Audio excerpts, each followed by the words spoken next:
Olá, bem-vindo todas e todas. Esta apresentação deve ser complementada com a leitura de livro-textos, da resolução de problemas indicados e da resolução do questionário disponibilizado no SIGA-A. Os temas que veremos nesse momento é o que é um capacitor, o que é o conceito capacitância, como se dá a associação de capacitores, o que é uma energia armazenada em capacitor e as alterações que um capacitor tem ao incluir um dielétrico entre as placas.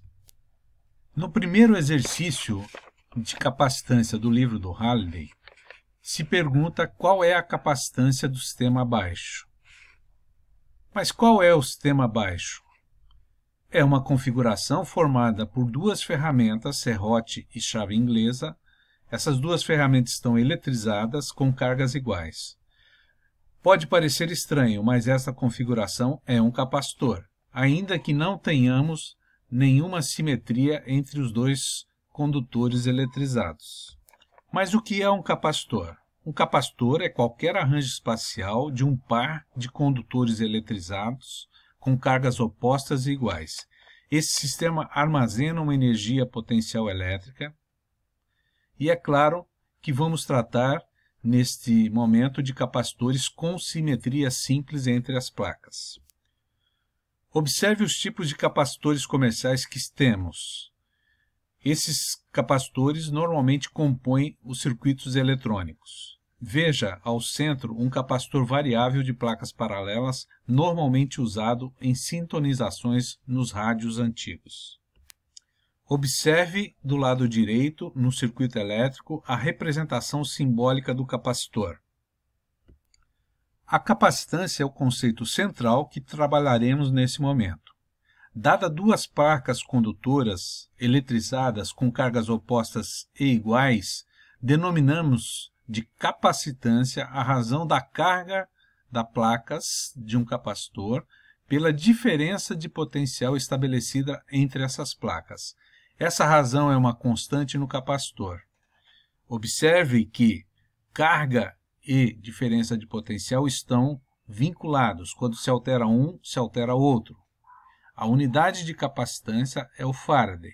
Normalmente se utiliza milifarads ou microfarad. Não iremos deduzir nesta apresentação as equações de capacitância dos diferentes tipos de capacitores. Porém, apresento aqui o método para o cálculo de capacitância de qualquer capacitor. Primeiro, temos que ter o capacitor. Tendo a carga desse capacitor, a gente calcula o campo elétrico entre as placas em função dessas cargas, usando a lei de Gauss. Obtido o campo, a partir deste, calculamos a diferença de potencial entre as placas, usando a equação da integral de linha do campo. Após determinada a diferença de potencial, calculamos a capacitância usando a razão entre carga e diferença de potencial.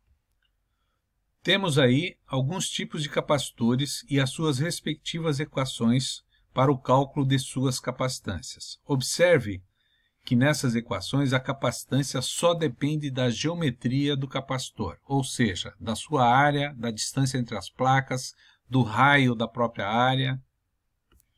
Observe nesse caso do capacitor cilíndrico. A capacitância depende basicamente do comprimento desse capacitor cilíndrico e dos raios entre a placa interna e a placa externa.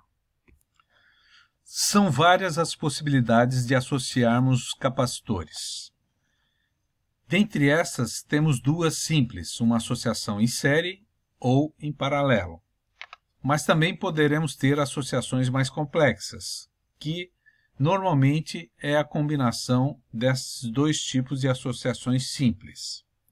Aqui temos uma associação em série. Observe que nessa associação a carga é única em todos os capacitores e a diferença de potencial entre as placas dependerá da capacitância de cada capacitor. Numa associação em paralelo, Observe que a diferença de potencial em cada capacitor é a mesma, porém, a carga dependerá da capacitância de cada capacitor. Observe o exemplo apresentado no livro-texto do Halliday.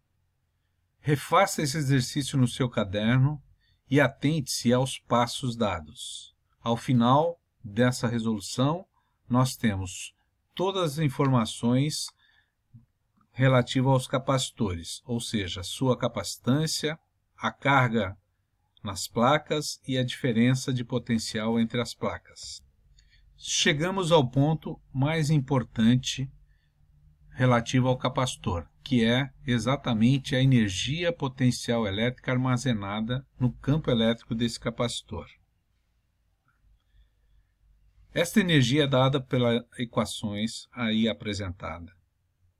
Observe que a importância do capacitor num circuito elétrico está justamente no fato de ele ser um dispositivo que armazena energia. Você pode ver ao lado duas fotos de dois bancos de capacitores. Nesse momento, pare o vídeo um pouco e leia com calma esta chamada sobre um erro conceitual bastante comum. Por fim, falaremos da presença de dielétricos no capacitor. Observe na figura acima que temos um capacitor vinculado a uma bateria, uma fonte de energia com uma tensão constante. Esse capacitor, inicialmente sem dielétrico, ou seja, no vácuo, entre as placas, se introduzirmos um dielétrico entre as placas, teremos uma alteração na carga desse capacitor. Acima, do lado direito, temos uma segunda situação. Temos um capacitor isolado,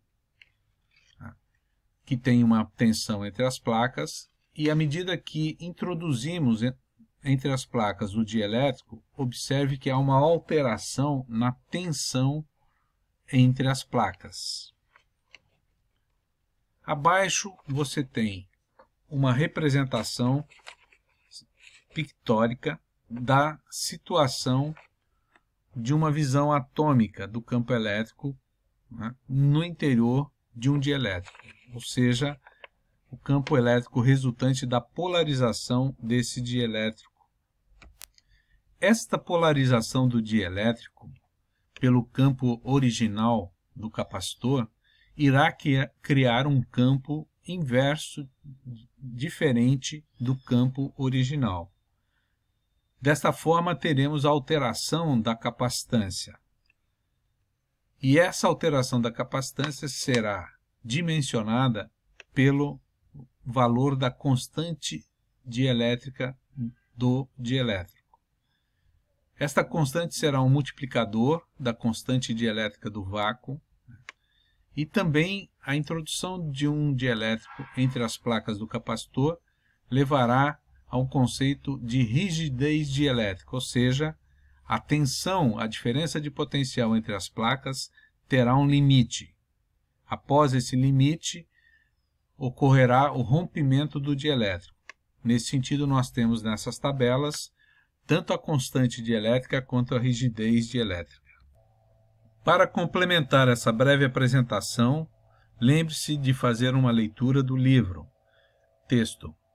E também indico aqui 3 vídeos complementares à leitura do texto.